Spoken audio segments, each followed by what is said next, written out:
dito sa upper guess natin or yung ating XU. Ano? And then the process is repeated until ma-reach natin itong ating mismong root. Ano?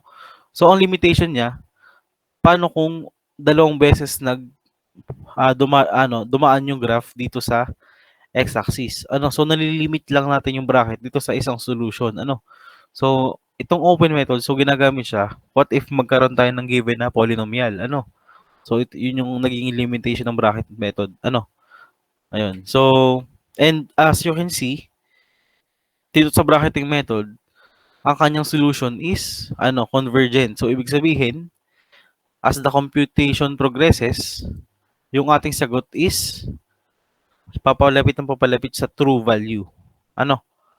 Ayan. So for the open method, so these are based on formula. So sa halip na dalawa yung ating starting value, so we require only a single starting value for the open method. Ano? So we do not necessarily bracket the root. Ano? So ang downside lang dito sa open method, diverge yung kanyang solution. So may tendency siya na as we progress on the computation, lalayo siya sa true value ng So pag kasi ang pinag-uusapan na natin is dito sa part na to. So yung buong graph na yung pinag-uusapan natin. So pag patuloy kayo ng patuloy nag-iterate, so may tendency siya na lumampas dito sa root. So yun yung lang ng ating open methods. Kaya kailangan alam nyo rin kung kailan kayo mag-stop ng iteration. So i-discuss naman natin mamaya kung paano. Okay? And ayan, ang kagandahan lang din ng open methods. So dito, napakabilis nating makuha yung ating solution. So unlike sa bracketing method, so pwede siyang umabot ng up to mga 15 iteration, up to 20 iteration. So mas simple or mas mabilis gamitin tong open methods. So let's start first with the first method under the open method. So we have the fixed point iteration. Okay? So ano ba yung fixed point iteration? Kasi 'di ba sabi nga dito sa open methods, so we employ a formula para ma-predict yung root ng ating equation. So we can develop a formula for fixed point iteration. Or ito yung ating tinatawag na one point iteration or yung ating sinasabing successive substitution. Yan. So ang pinaka-target natin dito sa fixed point iteration, so 'di ba may given, for example, may given tayong function. So kailangan niyo lang maidala siya papunta dito sa form na x equals g of x. So for example, so we have this one. So x squared minus 2x plus 3. So ang gagawin nyo, i-isolate nyo yung isang x dun sa left-hand side ng ating equation. So ihiwalay nyo yung ating x dito sa side na to. So para mag-create or i-derive nyo kung ano yung kanyang magiging formula. So dadalhin nyo siya sa form na x equals g of x. So this one is in the form of x equals g of x. So this on the right side or on the right side of the equation, this represent the g of x. So paano naman pag ganito yung binigay sa function? What if sin x ay equal to 0? So 'di ba you cannot separate this x from this equation or this function. So ang gagawin nyo, so you will add x to the both sides. So ibig sabihin parang nag-add lang kayo ng 0 sa equation. So siya ay pwedeng gawin.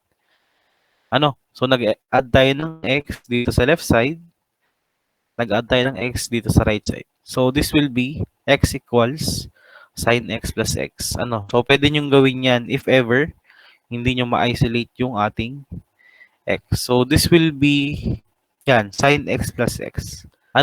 So this one is the g of x of the of the fixed point iteration form. Okay? So by using the formula, x equals g of x, so predict the new value of x, as the function of an old value of x. So, ito, so ilelet natin class yung ating x sub I. So, yung makikita nyo dito sa left side, ilelet natin to as the initial value or yung initial guess natin. Tapos yung ating x sub I plus 1, this will be the new estimate ng ating x. So, from the function, 'di ba may hiniwalay tayong function dito. So yung lahat ng value ng x doon is magiging x sub I.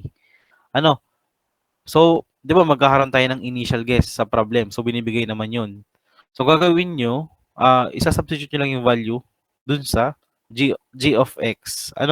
And then, kung ano yung makukuha yung value from this one, so siya na yung ating magiging new estimate, which is ang nagre-represent sa new estimate is yung ating x sub I plus 1. So sa second iteration yan, so kung ano magiging value ng x sub I plus 1, so yun na yung gagamitin nyo for the second iteration. So siya naman ang isa-substitute nyo dito sa g of x sub I. So ganun lang ang process niyan. So parang continuous substitution. So para ma-estimate natin or malaman natin yung approximate error, so para lang siya yung formula ng ating sa bisection. So we have the new value. So para mas madali siyang maalala, the new value minus the old value all over sa new value. So 'di ba ganun din sa bisection, we have the XR new minus XR old all over sa XR new. So times 100%. So we will obtain the approximate error for this one sa fixed point iteration. Okay? Ayan. So yan yung ating process. So let's try to solve example number 1. So by using simple fixed point iteration. So use the simple fixed point iteration so to locate the root of this one. So e to the negative x minus x.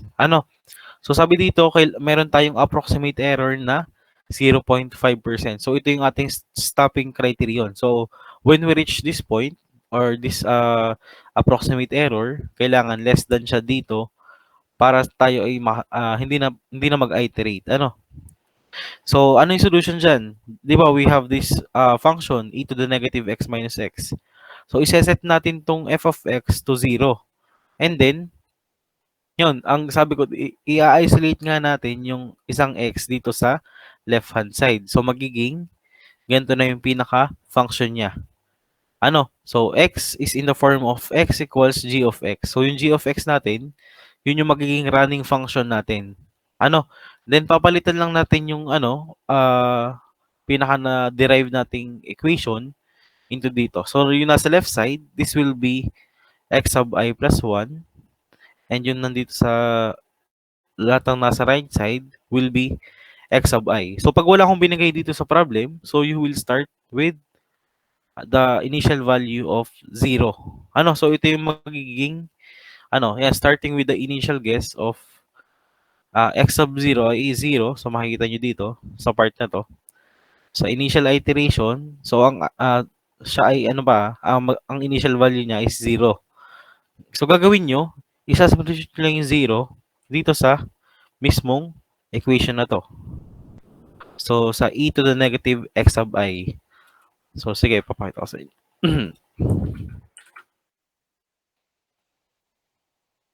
So, e to the negative x sub I. So, alpha e raised to negative ng 0.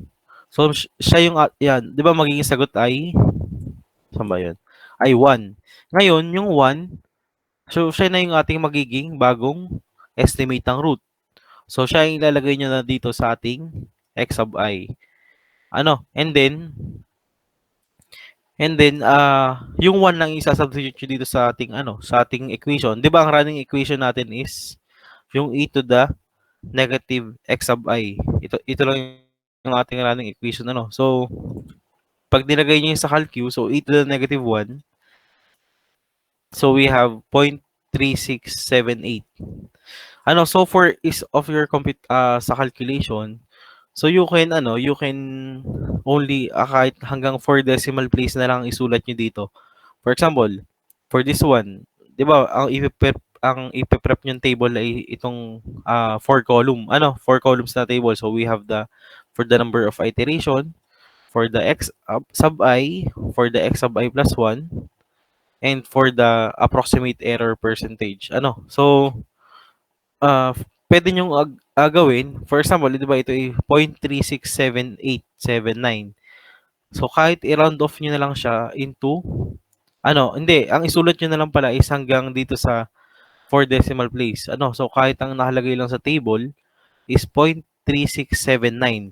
But make sure na hindi kayo sa substitute dito sa ating calculator. Ano? So 'di ba, paano niyo ma-ensure na hindi kayo ano dito? So ganito yung gawin niyo. Since 'di ba ito yung running equation natin, e to the negative x. So gawin niyo na lang dito. So e to the negative nung ating answer.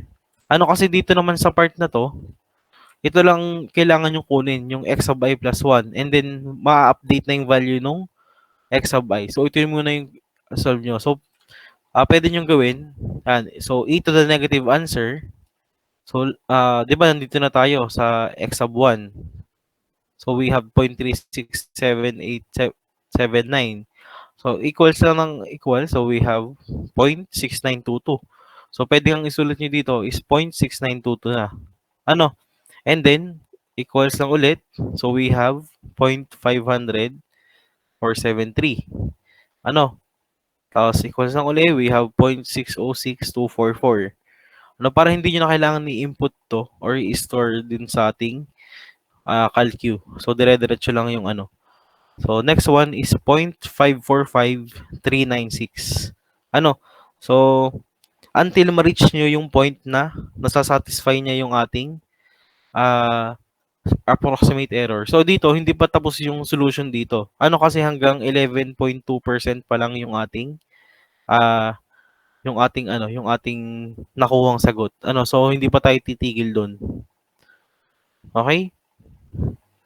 Ayun. So hanggang ma-reach natin yung value lower than 0.5%.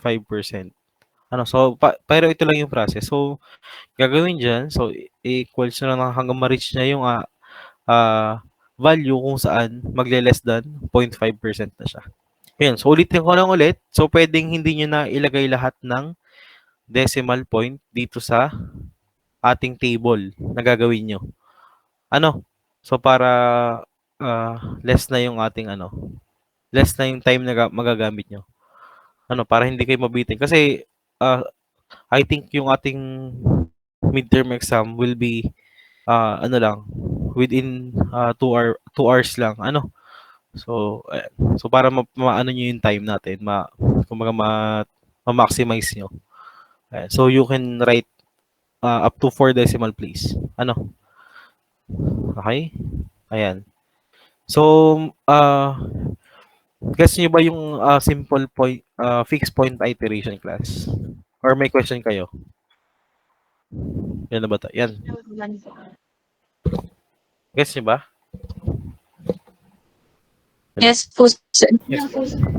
Gets. Okay. Ayan. Okay, so sinishare ko na class kaya natin discuss to. Yan para ma-recall nyo rin.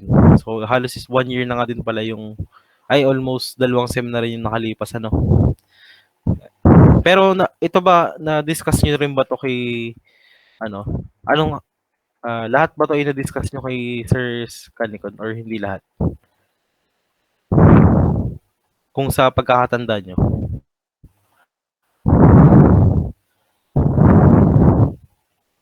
Itong 5 ba na to ay na-discuss nyo dati? Hello? Familiar lang po sa akin sa yung Newton tsaka second lang po. Ay, okay. So, Newton at second lang. Okay, so yan nga, baka hindi nyo natakil yung other, yan. So, maganda pala is, natin.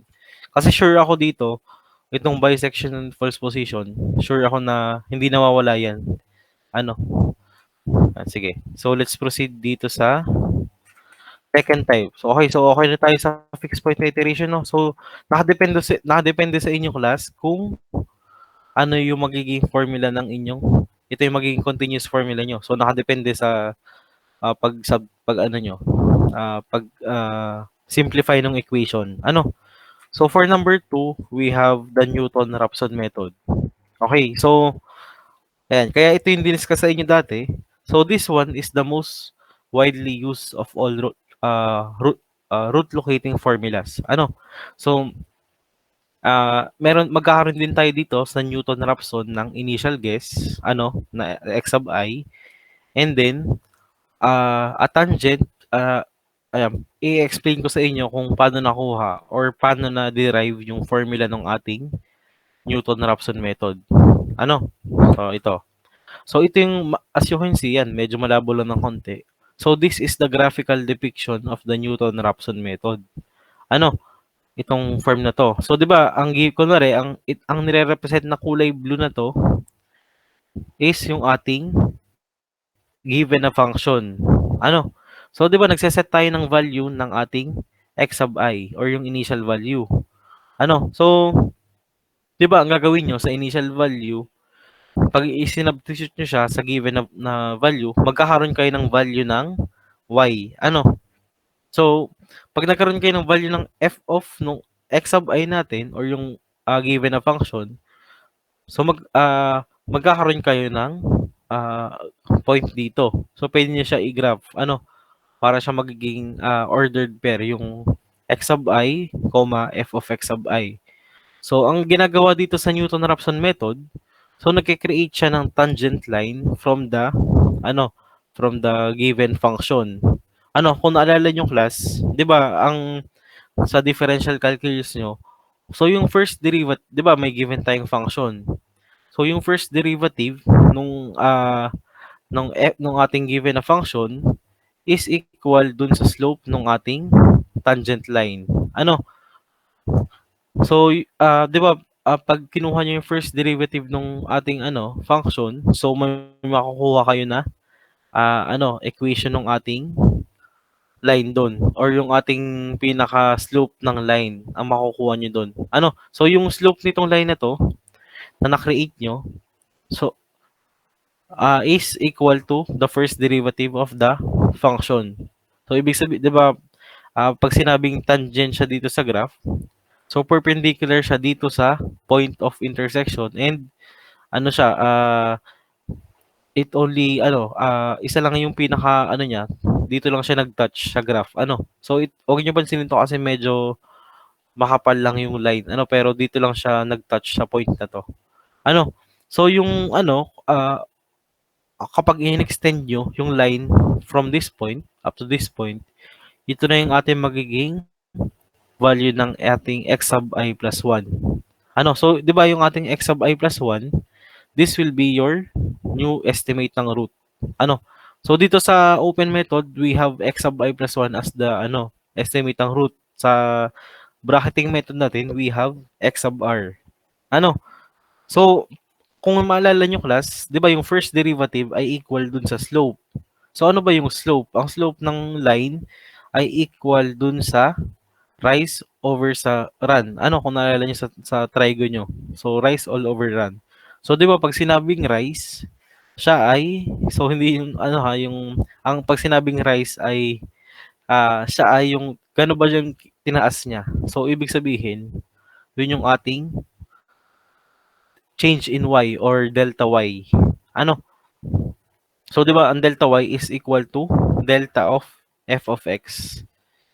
Ano? So, yung f of x is yung distance from the x-axis or ito yung ating y value. Ano? Tapos, rise over run. So, yung run is yung ating, gano ba yung inipod niya horizontally? Ano? Yung, kung baga tinravel niya horizontally. So, yun yung ating change in x. So, from this, from this graph, we can get the change in y and change in x. So, as you can see, so yung ating change in x is simply yung value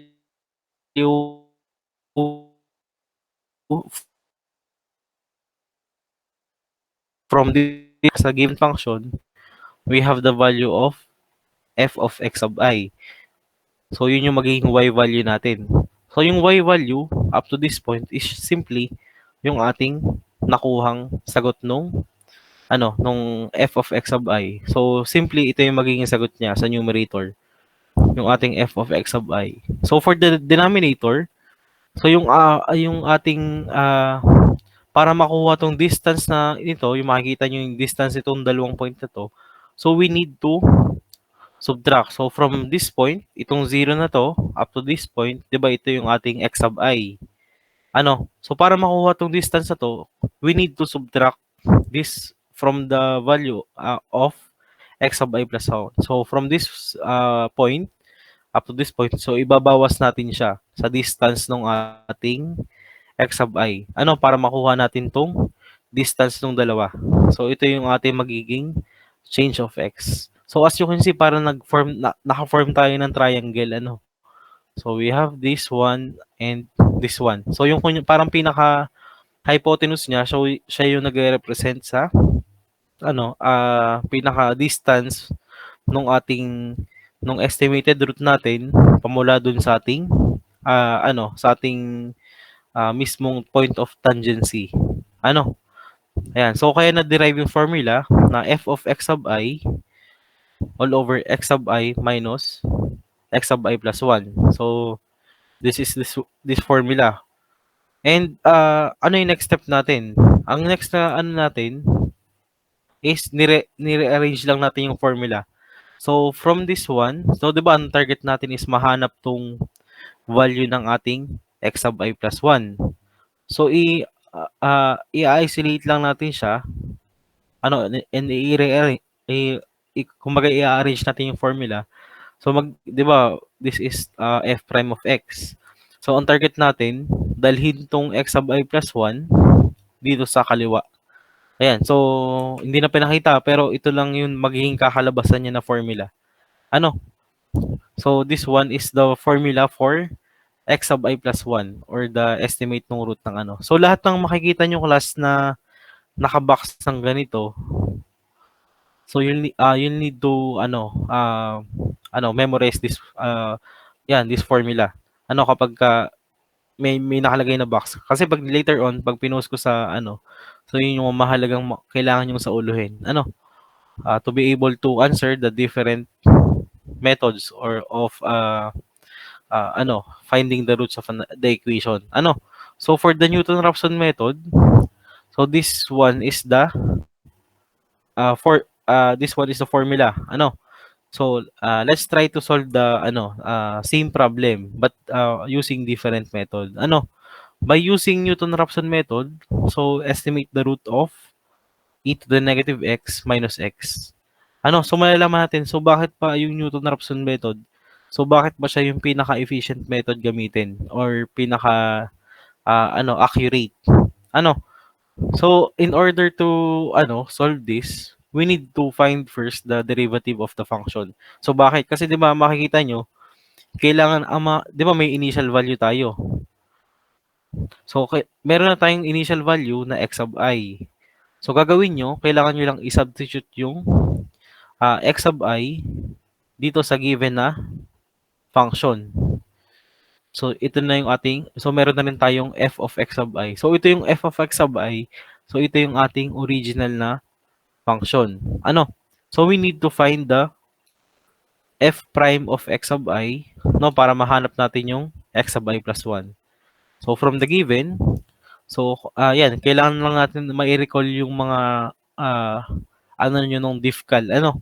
So ang derivative ng e to the negative x is 'di ba ito, negative of e raised to negative x. So ang derivative ng negative x ay negative 1. So kinuha ko lang yung derivative nung given na function. So ito yung naging sagot niya. So negative e to the negative x minus 1.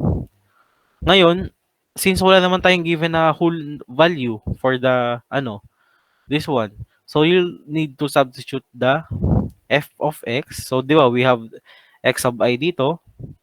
So and then dito sa kabila ay substitute nyo lang yung ating given na function, which is ito yung ating f of x sub I. Tapos sa denominator, substitute nyo yung ating f prime of x. So we have negative x minus 1. So ito yung ating pinaka running equation or ito yung ating pinaka running function.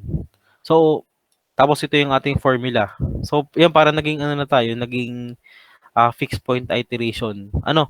So, ano yung next step? Ah, di ba, meron tayong initial guess na 0. So, parang ano lang, ito na yung magiging bagong formula natin. Ano? So, mas complicated siya kumpara dun sa fixed point. Ano? So, isa-substitute lang natin yung 0 sa lahat ng value ng x na nandito sa kanan. Ano? So, yan. So, try natin. So, 0. So, minus nung ating alpha e na naka-raise sa 0. So, minus nung ating x. So, 0 din. Tapos, as a denominator, we have negative of e to the negative x minus 1. Ano? Ay, e to the negative pala ng 0. Kailangan nga palang palitan to. So, we have the value of 1 half or 0.5. So, this will be your the new estimate ng root. Ano, we have 0.5. Ano, so after first iteration, we have 0.5 as the new root. Ano, so pag nilagay niyo yan dito, ito yung ating magiging new root. Ano, so 0.5. Ano, sa second iteration, so yung 0.5 naman, yung ipapalit nyo dito sa lahat ng value ng ano, so so 0.5 minus nung e to the 0.5 minus 0.5, no, tapos makukuha nyo tong, saan ba yun? Ayan, 0.5633. Ano, so as you can see class, yan, so continuous lang din yung ulit yung process hanggang ma-reach niya yung ating ano. So wala namang binigay na criterion. Pero if by observation class, 'di ba, same problem lang ginawa natin. Pero as you can see, 'di ba? Hindi, since available pwede naman yung calculator sa exam. So pwede niyo malaman ano ba yung true value ng root natin. Ano, so we'll try to use the analytical method. So dito is hindi siya numerical method, no. So, kasi kukunin natin yung direct na answer. So paano? So simply input lang natin siya sa calcu. So e to the negative x, so minus x alpha x ay equal to, ay mali, alpha e to the negative x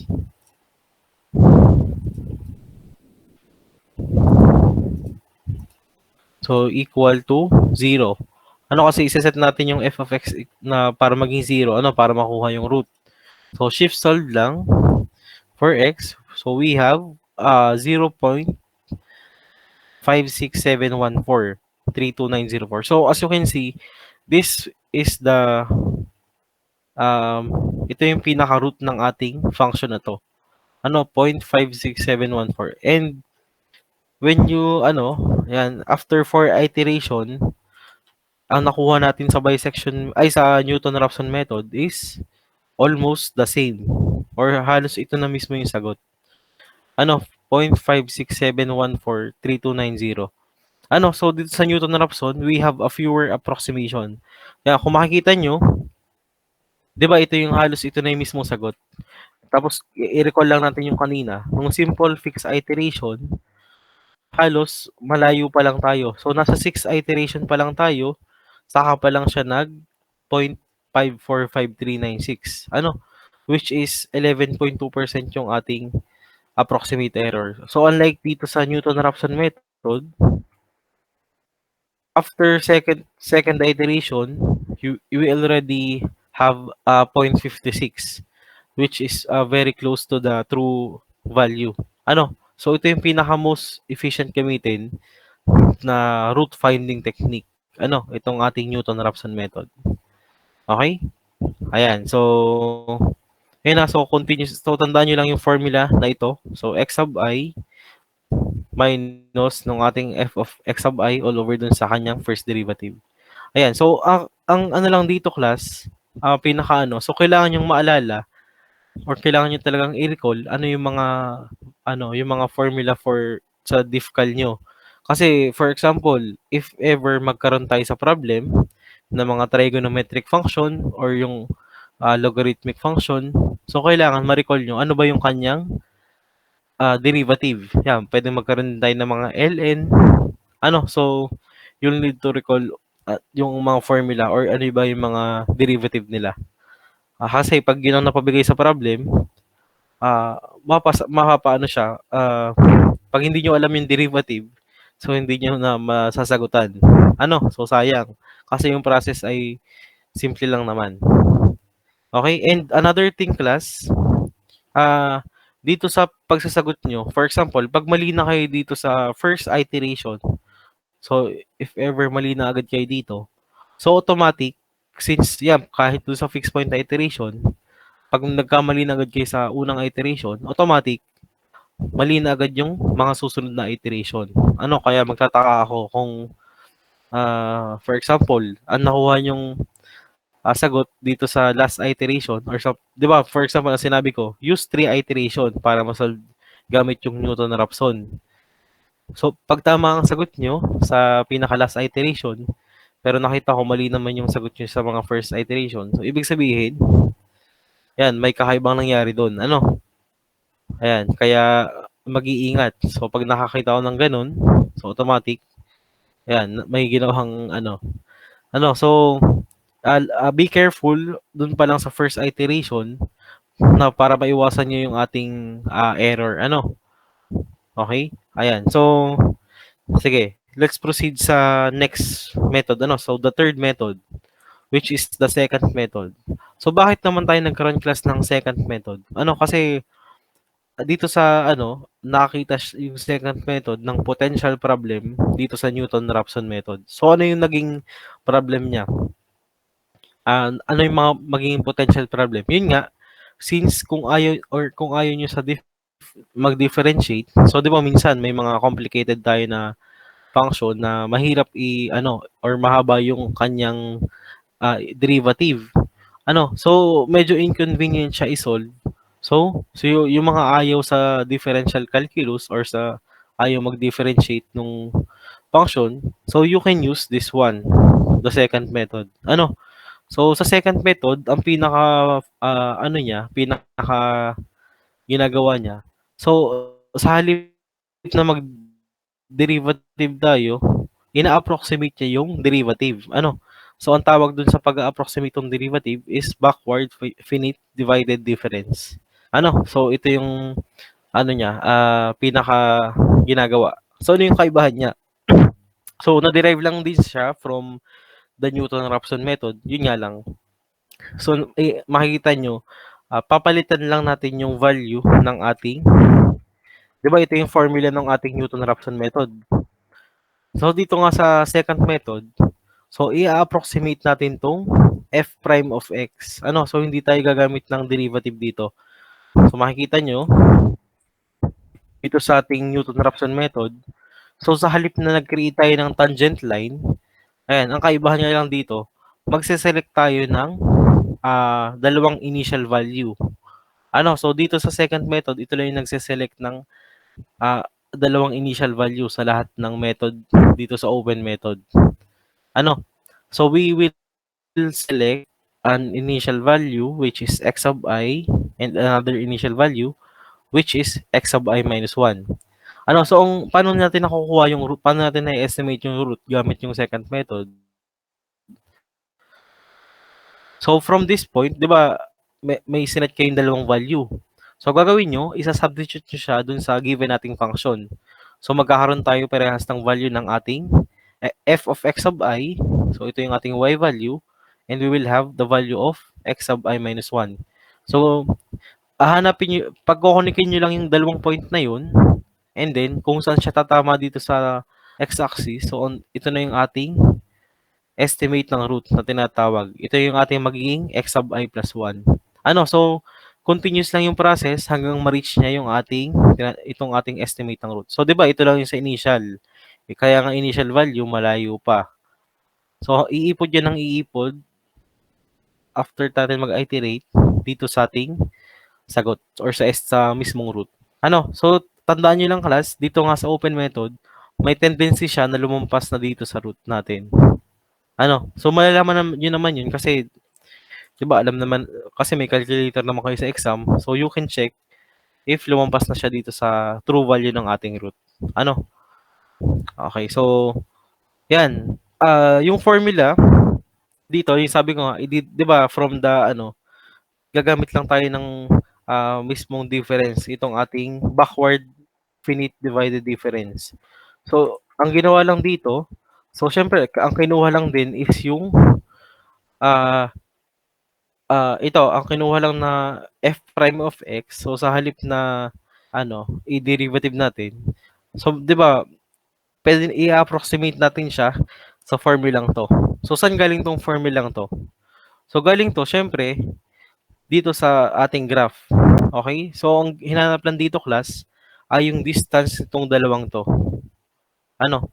Itong distance, makikita yung itong distance ng ating x, ay ng ating y, tapos yung distance ng ating x sa baba. So, paano natin makahanap yung distance ng ating y dito sa taas? Ano? So, mahahanap natin siya by subtracting this point.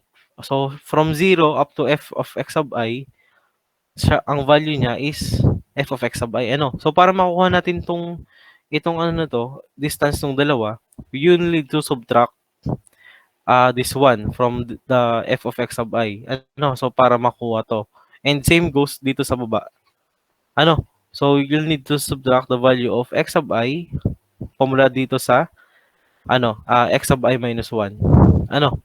So, para makuha yung ating distance. Okay?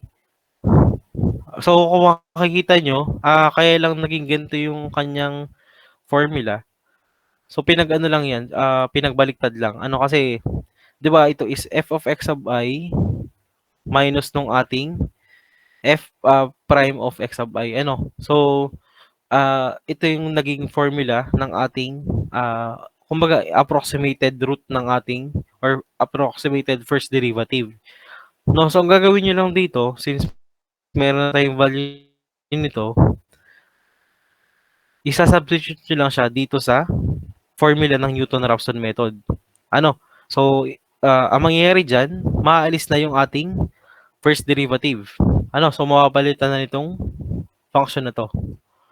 Ano? So, yan. So, hindi na pinakita yung simplification, yan, process. So, pero ito na yung magiging final formula ng ating second method. Ano? So, we have this one, x sub I. So, anong kailangan nyong hanapin? Di ba, magkakaroon kayo ng dalawang initial value. Yung x sub I at saka yung x sub I minus 1.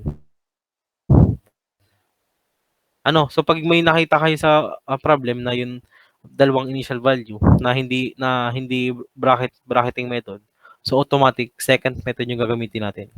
Ano? Sige, so let's try to solve the same problem. Ano? By using the second method. So, as you can see, class, we have here the initial value. So, 0 and 1. Ano? So, sabi din dito sa problem, perform 3 iteration. Kaya makikita nyo, ang dapat ang makita ko sa table na gagawin nyo is ito. So, we have the negative 1 up to 3. So, kasi nagkaroon tayo ng x sub negative 1. Ano? So, yung dalawang initial value.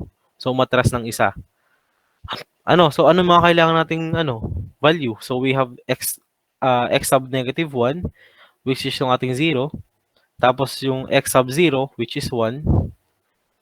No, tapos, kunin nyo lang yung, isubstitute nyo lang bawat isa. Itong 0, isubstitute nyo dito sa e to the negative x minus x. Tapos, yung 1, isubstitute dito sa e to the negative x minus x. Ano? And then, makukuha nyo itong value ng kanyang f of x sub negative 1 at f of x sub 0.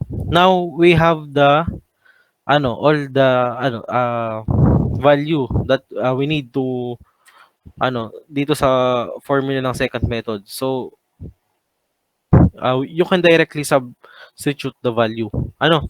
So, di ba, ang formula ng ating, second method, so we have x sub I. So, ang x sub I natin, yun yung ating,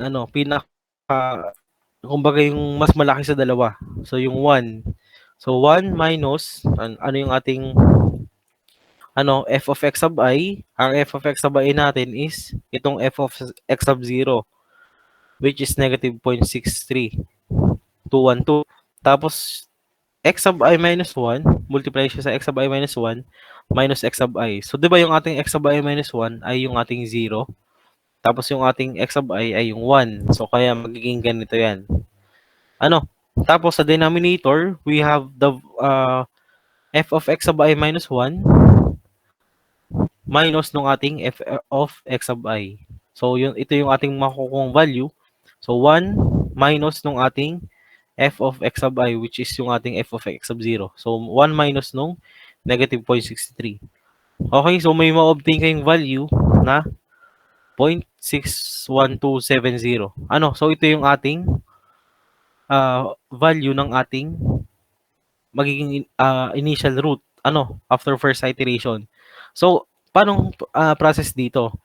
Ano? So, since may nakuha kayong bagong value na 0.61270, again to, magkakaroon kayo ng adjustment. So, itong 0, itong x sub negative 1 natin, may iipod siya. So, ang magiging bago nating x sub negative 1 ay itong 1 na and 0.61270. Ano? Yung ating magiging x sub I. Ano? So, maiipod lang siya. So, sa halip na 0 and 1, yung makikita nyo sa second iteration, ang ginamit na natin ay 1 at saka yung nakuha nating x sub I na 0.61270. So, same process class. So, substitute nyo lang ulit itong 1.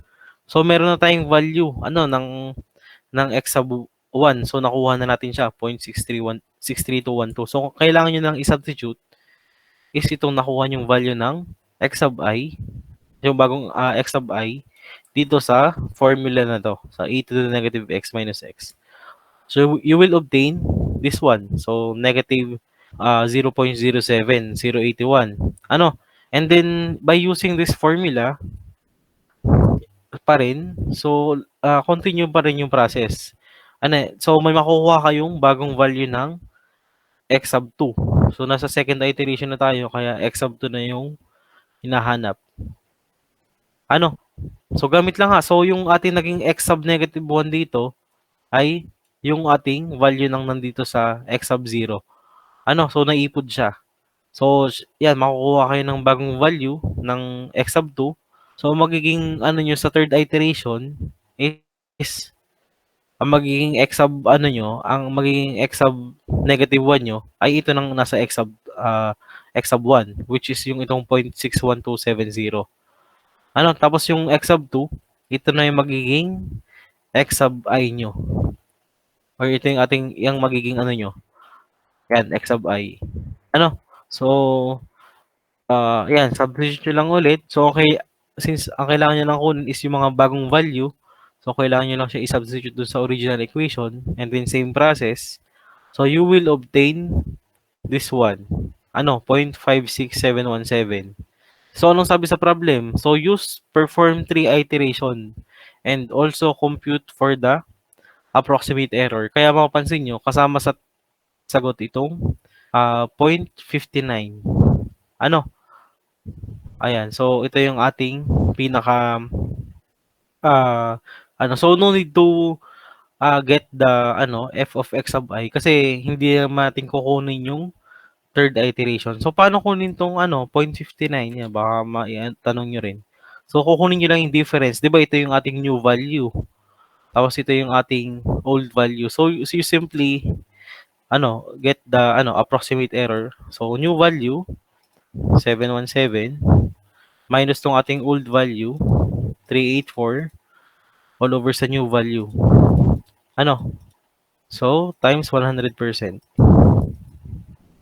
So, we have 0.587 or 0.59. Same process. Dito para makuha tong 8.67, so ipag-subtract nyo lang din tong dalawa. Itong sa first iteration at saka second iteration. Kaya kung mapapansin nyo, blanco yung nandito sa x sub negative 1. Because we have no value sa taas niyan. Kaya you leave it blank.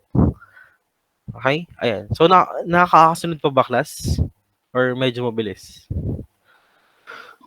Nakasunod naman. Okay. Sige. Ayan. So, Ayan, so ito, siguro yan, medyo familiar kayo dito sa second method, no? So, ito yung ating first three method. So we have yung una, fixed point iteration. We have the second, the Newton-Raphson method and the second method. So let's try to, discuss the fourth, method, which is, but before we, proceed, so ito yung comparison between the different methods. Ito yung mga common method kasing ginagamit. So baka ito yung naituro sa inyo ni dati. Itong apat na to. So we have the bisection method, the false position, the second. So as you can see class, ano ba yung ini-indicate nung graph na to? So di ba, yung nasa x-axis, ang kanyang nakalagay dyan is yung ating iterations. Tapos yung nasa y-axis is yung ating true percent error. So as you can see, sa pag stiff nung graph, so ibig sabihin sa pag-konti nung kanyang iteration. So as you can see dito sa bisection method, makuha yung ating approximate error or true percent error na 10 to the negative 4. So unlike dito sa so much better gamitin yung dalawa, yung false position sa dalawa. Tapos makikita nyo, pinaka-efficient yung Newton-Raphson method. So after few iteration, almost ilang iteration, so napakataas na agad ng kanyang ng ating pinaka sagot niya or yung pinaka true value niya. Napakalapit na agad niya sa true value. Ayan, kaya kung mapapansin nyo, syempre pumapangalawa dyan yung second method. Kasi bakit siya may konting gantong gap sa Newton-Raphson? Kasi 'di ba sa second method, ito yung para sa mga ayaw mag-derivative. So, 'di ba sa Newton-Raphson method, nag-a-approximate na tayo ng mismong sagot gamit yung formula na yon. Sa second method, ina-approximate pa natin yung formula na gagamitin sa pag-a-approximate ng sagot. Kaya ang nangyayari diyan is nagkakaroon talaga tayo ng gap. So much better gamitin. So we can conclude din na much better gamitin yung open methods to false position at saka sa bisection doon sa mga bracketing method. Kaya 'di ba kanina may definition tayo or yung difference ng dalawa. So there is a difference talaga in time o sa pagso-solve ng dalawa. So lesser yung iteration dito sa open method. Ayan. Okay, so let's discuss the fourth one. So bakit naman siya tinawag na modified second method? So dito so halos parehas lang siya ng formula sa second method. Ang kaibahan nga lang dito sa modified second method, we only use a single initial value. Unlike dun sa second method, we have two initial value. So ano yung papalit dun sa parang na walang initial value? So magkakaroon tayo dito ng tinatawag na fractional perturbation na sinasabi. So ito yung symbol na yan, itong ganitong symbol. So anong ini-indicate ng ating small perturbation fraction na yan? So ito naman class, binibigay naman siya sa problem. So yan, ang gagawin nyo lang, so from the formula of Newton-Raphson method, so isa-substitute nyo lang ulit itong ating value or itong ating formula na define or na create dito sa f prime of x sub I. Ang kaibahan nga lang niya kung makapapansin nyo, so sa halip na magkaroon tayo ng ng x sub negative 1, so pinilitan natin siya lahat ng yung ating small perturbation fraction times ng ating x sub I. So yan. So in-input lang dito sa sa ating f prime of x sub I. So ito yung naging pinaka-final formula niya. So sabi ko nga, yung mga naka-box ng red, yung mga mahalaga na kailangan yung soluhin. So kasama to. So this is the formula for the modified second method. Sige, so proceed na agad tayo sa sa same problem. So for this one, so use as modified second method para ma-estimate yung root ng ating given function. And may binigay na value ng ating perturbation fraction na 0.01.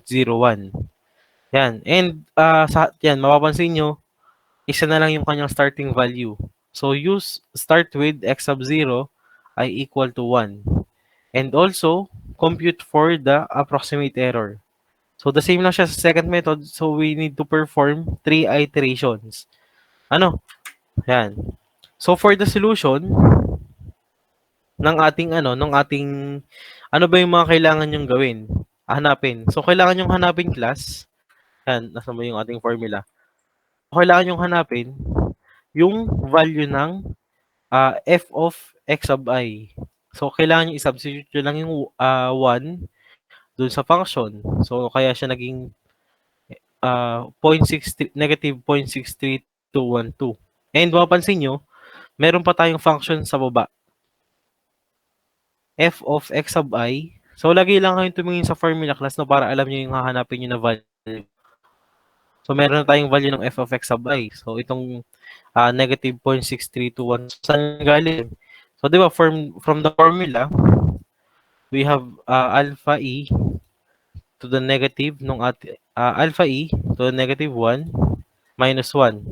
So, from the formula, if e to the negative x minus x, so we have 0.63212. So ito yung ating value ng ating f of x sub 0. So, saan naman nakuha yung 1.01? So, itong 1.01, so, yan, medyo lalakayin ko class. Para makita ito. Yan, medyo malabo nga lang. So, galing lang siya. Di ba, ito yung formula niya. Kasi ito yung nakalagay sa formula pala. Kailangan mahanap natin yung x sub I or yung ating x sub 0 plus nung ating small perturbation fraction times x sub I. So, saan siya galing? So, x sub I, which is yung ating 1, yung initial value, plus nung ating perturbation fraction na 0.01 times 1. So, magiging 1.01 siya. So, bakit natin siya hinahanap? Kasi, di ba, isa-substitute nga dito sa function. So, yung 1.01, so, substitute nyo lang siya dun sa ating function. So, e to the negative ng answer minus ng ating answer, we have this one, 0.64578. So, ito na yung ating, So, ito lang ulit yung kailangan natin, itong apat na to. Para ma-solve yung ating x sub I plus 1, which is gamit yung formula ng modified second method. So, direct sub nyo lang lahat. We have the value of x sub I, which is yung ating 1. We have the value of the small perturbation fraction. Ito. So, 0.01. So, hindi na in-include dito yung sa x sub I kasi 1 lang naman yung value niya. Tapos, may value tayo ng f of x sub I. So, ito ay yung ating 0.63212. And then yan. So, after nyo masubstitute lahat ng value, we will obtain 0.53723, which is ito na yung ating initial value after first iteration. So, pagpunta sa second iteration, yung ating itong ating x sub I is magiging 0.53723 na. Tapos hanapin niyo lang ulit yung isa-substitute siya dito sa ating yan. So dito sa sa modified second method, so mas maraming beses kayo magsa-substitute doon sa function. So saan galing tong 0.542635? So 'di ba galing lang yan dito sa 0.537263 plus nung ating 0.537263 times 0.01. So, magiging 0.5426. So, para hindi na ganito yung gawin nyo, pwede nyo palang gawitin ito na lang. Pwede nyo i-multiply na lang sa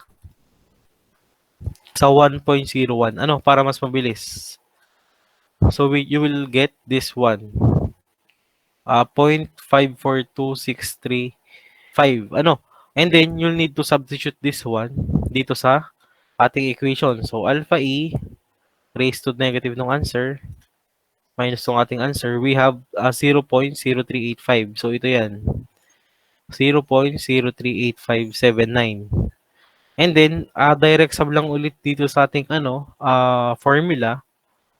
You will obtain the second value or yung ating x sub 2.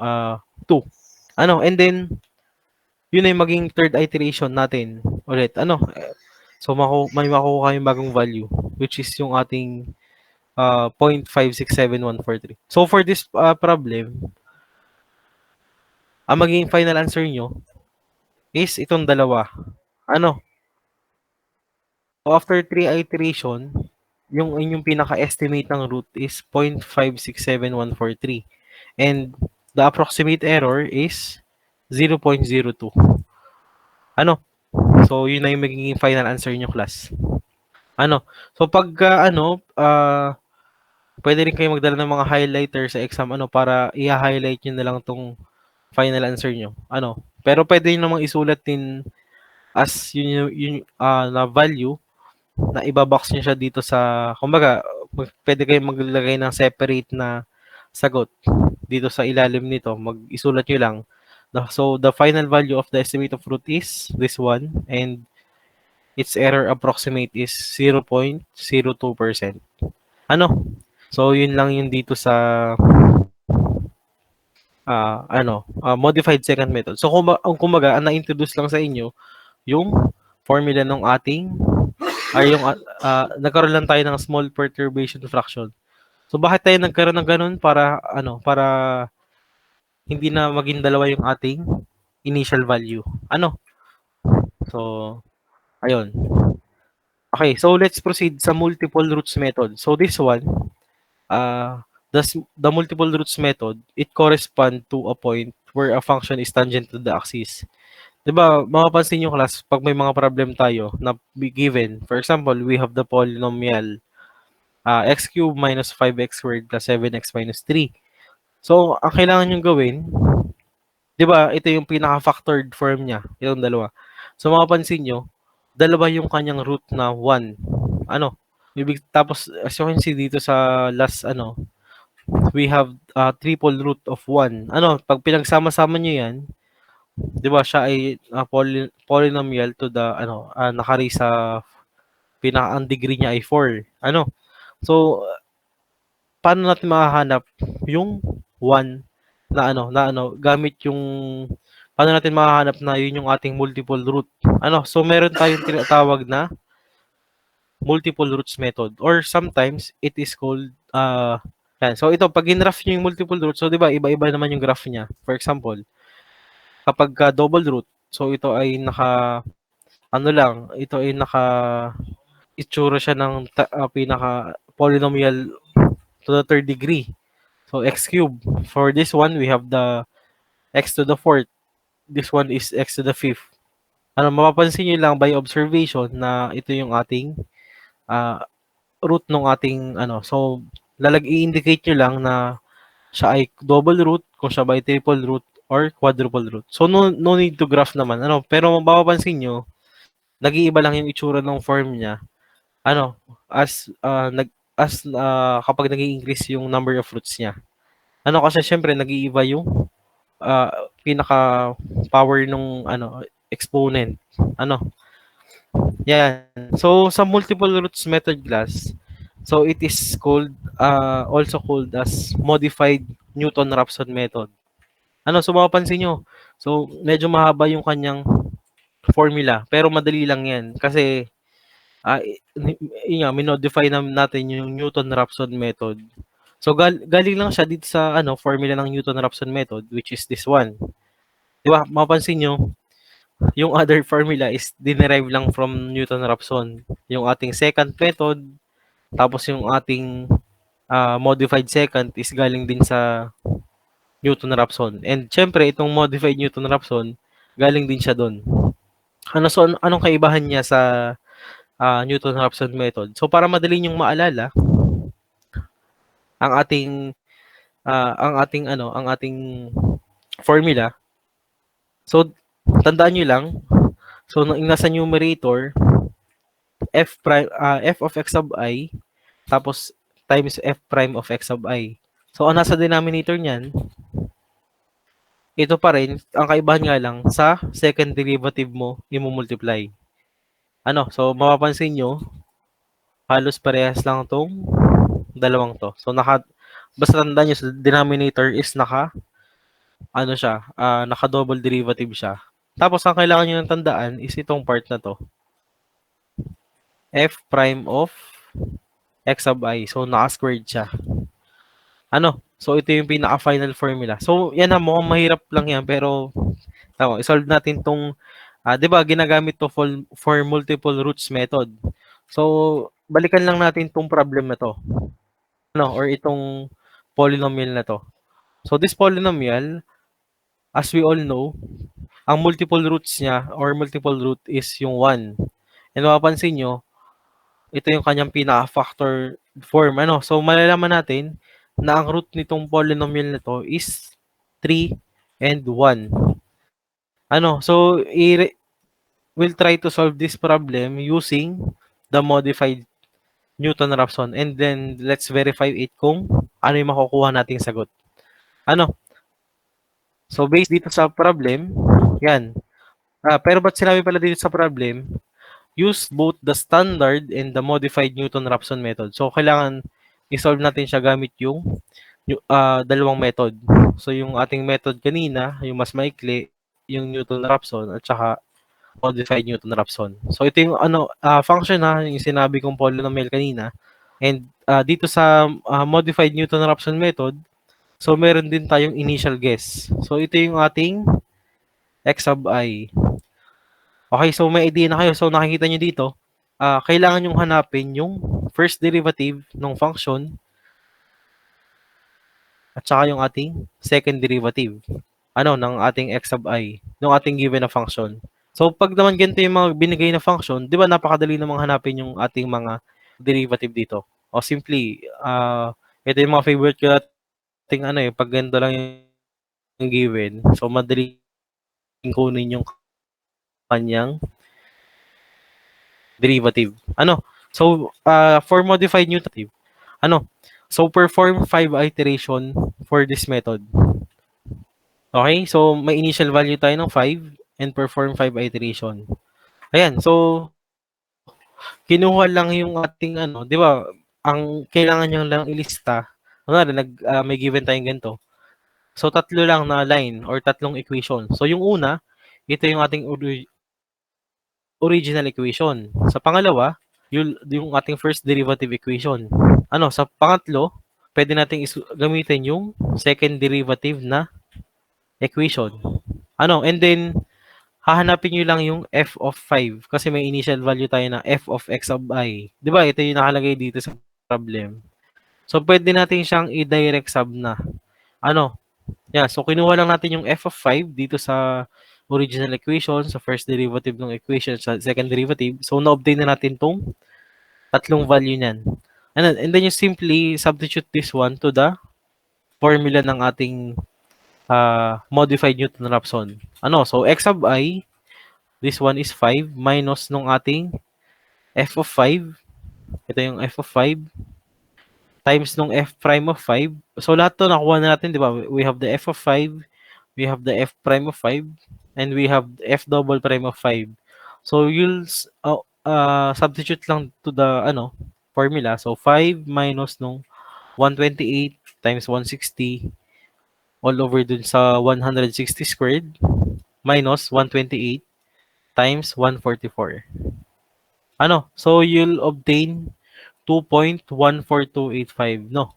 So, ito yung ating, So, as you can see dito, class, so, napakahaba nung ating, second iteration. Kasi ang magiging value na natin is, so, tuturuan ko kayo ng pwede nyong gawin na method. So, papakita ko sa inyo para hindi na kayo ma-ensure nyo na less yung ating error sa calculation. So, anong gagawin nyo? So, dito, magagamit nyo talaga yung pag-i-store ng value. So, okay, let's start. So, for example, dito na tayo mag-start sa second iteration. So, 5 di ba kailangan natin ng 5 iteration?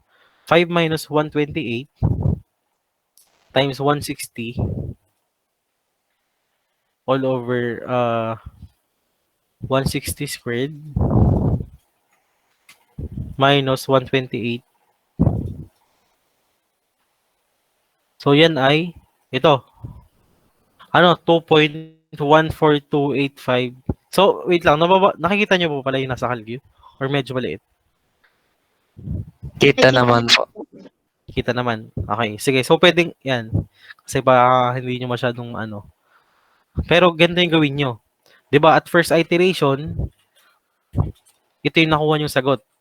So, yung gawin yung first step, 'di ba makikita nyo naman, ang dami natin pwedeng paglagyan. So, we have A, B, C, D, E, F, X, Y, M. Pili kayo dyan. But sa akin, mas madali kong maalala kung ilalagay nyo siya dito sa A. Ano? So, itong ating A, tandaan nyo lang. So, ito yung ating magiging X sub I. Ano? Yung ating X sub I dito. So, para pag sinubstitute nyo siya dito sa ating equation, so, di ba, ito yung ating bagong value ng ating X sub 1 or yung ating X sub I. So, hindi na, mahirap na yung sunod natin gagawin kung, ano, so, kasi, yung 2.14, yung isa-substitute natin, dun sa mga na-derive natin na first derivative at saka second derivative. Ano, para hindi kayo mahirapan, so, yan, gagamitin natin yung value ng A. So, for example, di ba, una natin siyang isa-substitute dito sa first original function. So, para makuha yan, so, alpha A raised to the fourth power, so, minus 6A cubed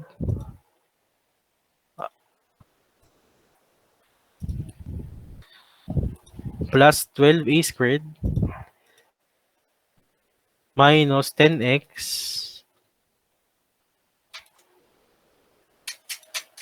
plus 3.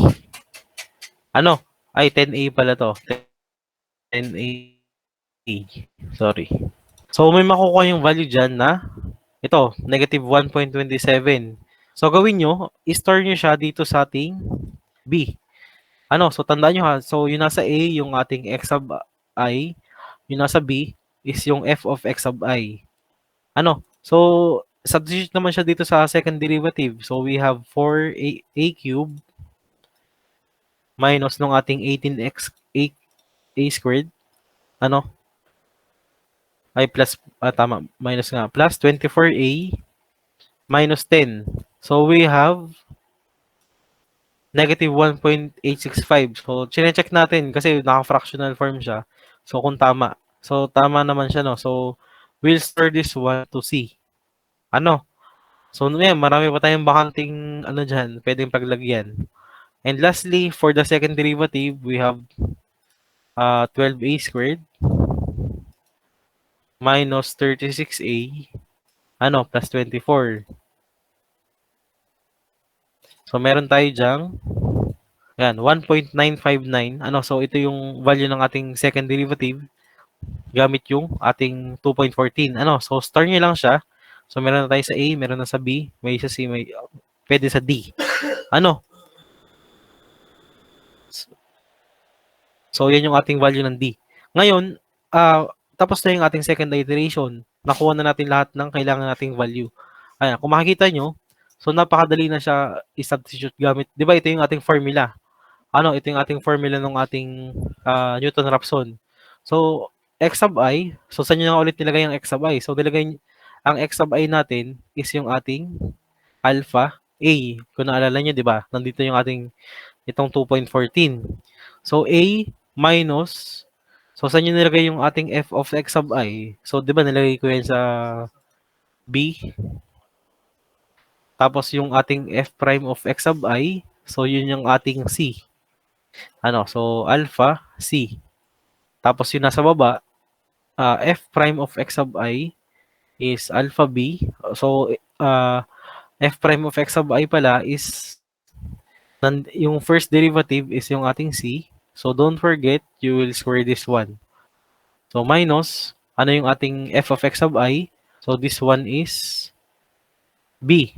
Or nilagay natin sa B. Ano? So, multiplied by nung nasan yung ating F prime o F double prime of X sub I. So, di ba nasa D? So, alpha D. Ay, so ganyan lang kasimple yung ating magiging ano sa calculator ano. And ang magiging sagot diyan is ito na. So 1.74418,605. So ang gagawin niyo naman diyan ngayon, so you will store this one to the A. Ano? So ibig sabihin, na-update na yung value ng ating x sub I. So ito na yung ulit yung A natin. So substitute na lang siya ulit dito sa ating tatlong given na function. You will obtain the then store nyo siya sa B, C, and D.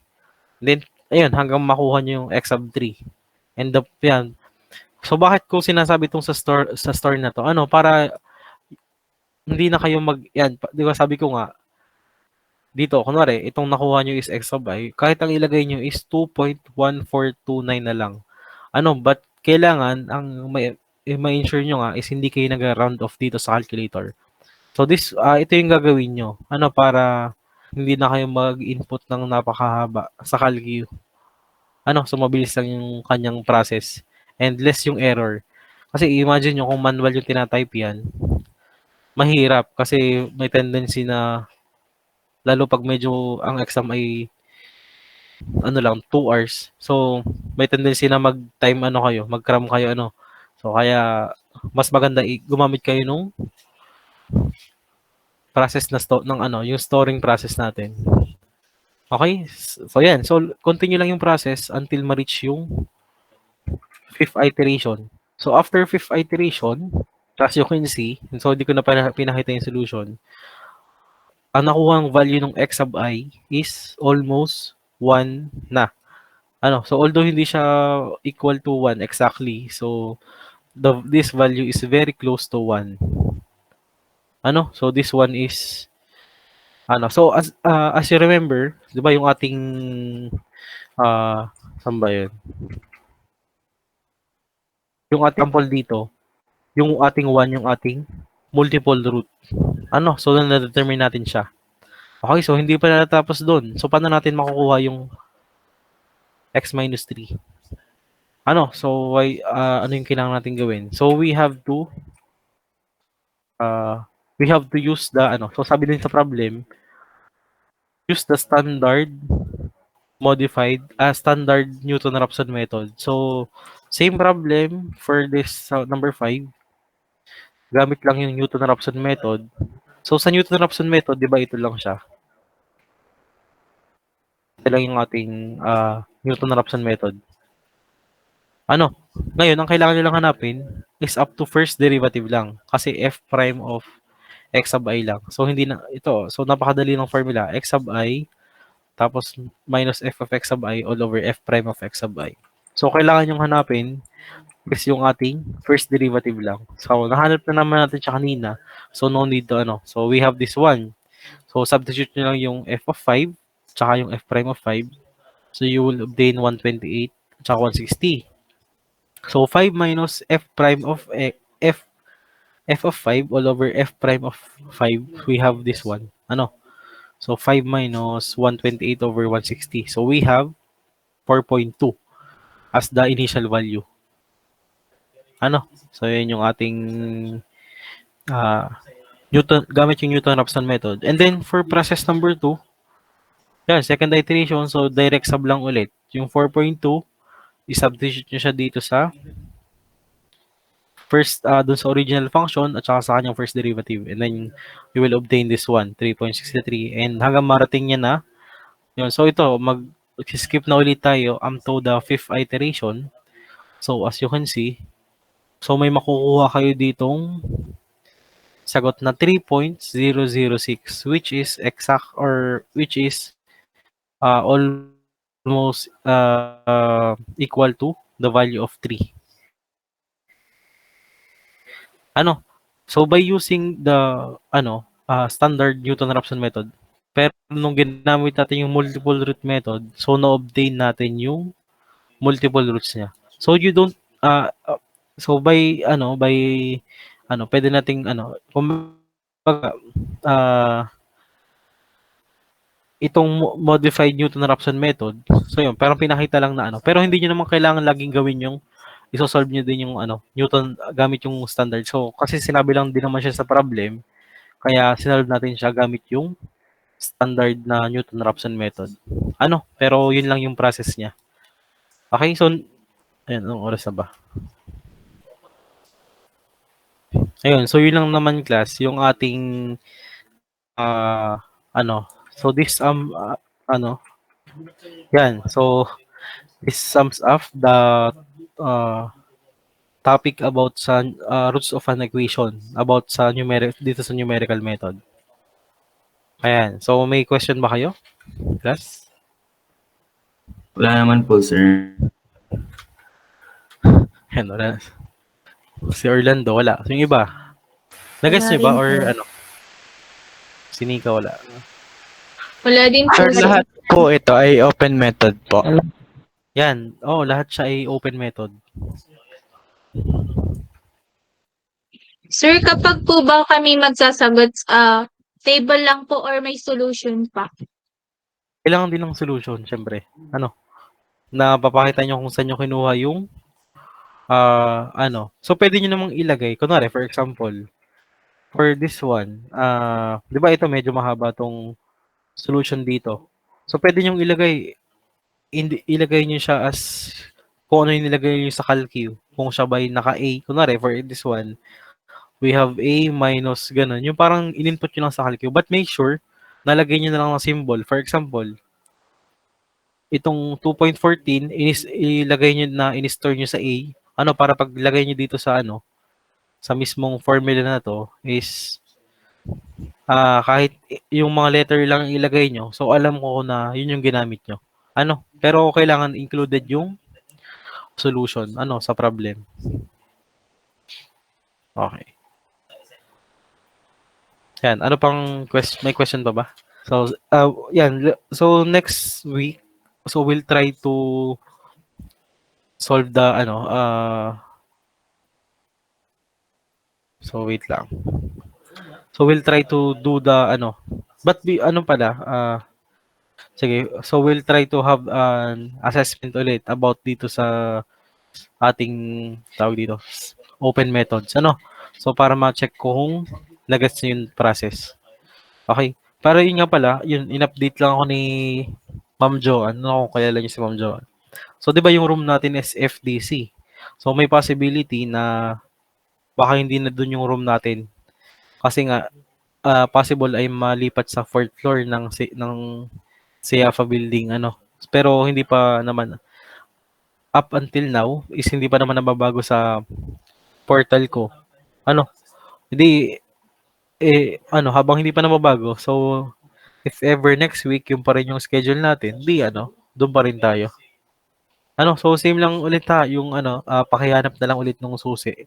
Doon sa caretaker doon, Okay? Yan. So after ng topic na to, bali isang topic na lang yung i-discuss natin. And then, after nun, makapagtry na tayo gumamit ng different application ng ating, so gamit yung Excel or MATLAB. So we'll try to solve this, itong mga problems na to.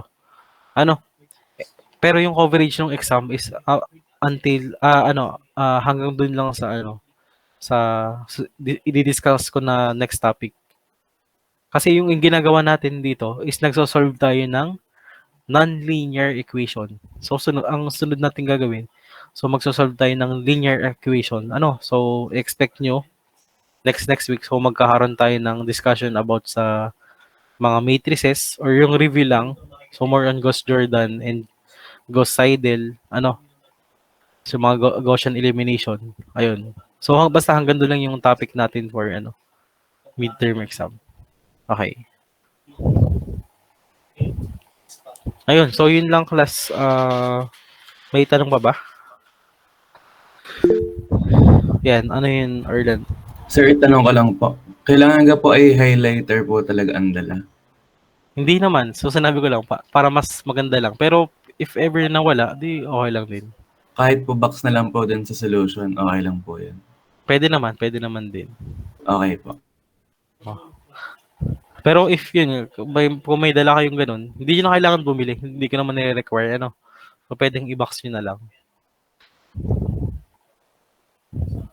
Ayun. So, wait lang. Check ko yung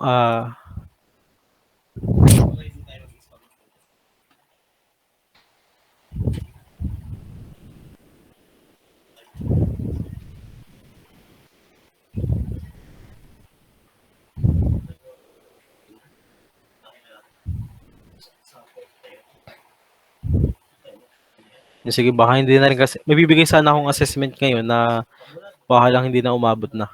Sige, sa ano na lang, next week na lang. Ano? So, anong klase yung sunod class? Or wala na? May klase pa ba kayo? ASEAN po. ASEAN. Okay, sige. Pero online din. Yes. Opo, sir. Okay. Sinong ang prof niyo dyan sa ano? ASEAN Lit yan ano? Sinong prof niyo dyan? Opo. Sinong ano nyo? Instructor niyo? Anong, Sir Suarez po, sir. si ano? Sir ano? Suarez po. Sir, sorry. Hindi familiar. Ano? So, nung college kami, wala kaming ganyang subject, ano? Sige. Siya, kung wala ng question, so, pakiantay na lang, no? So, ipopost ko yung ating lecture for today sa classroom. And, yung mga hindi nakasunod, so, pwede nyong balikan yung presentation. Kasi, very, ano naman yun, detailed naman kung ano yung ginawa nating steps. Ano? So, yung review that part. Okay? Siya. So, yun lang, class for today. And that's all. So, pwede na tayong, yan, mag-early lunch na, ano. So, sige. So, pwede na kayong mag-leave ng mid-class. Okay, thank you, everyone. Thank you po, sir. Thank you po, sir. Thank you.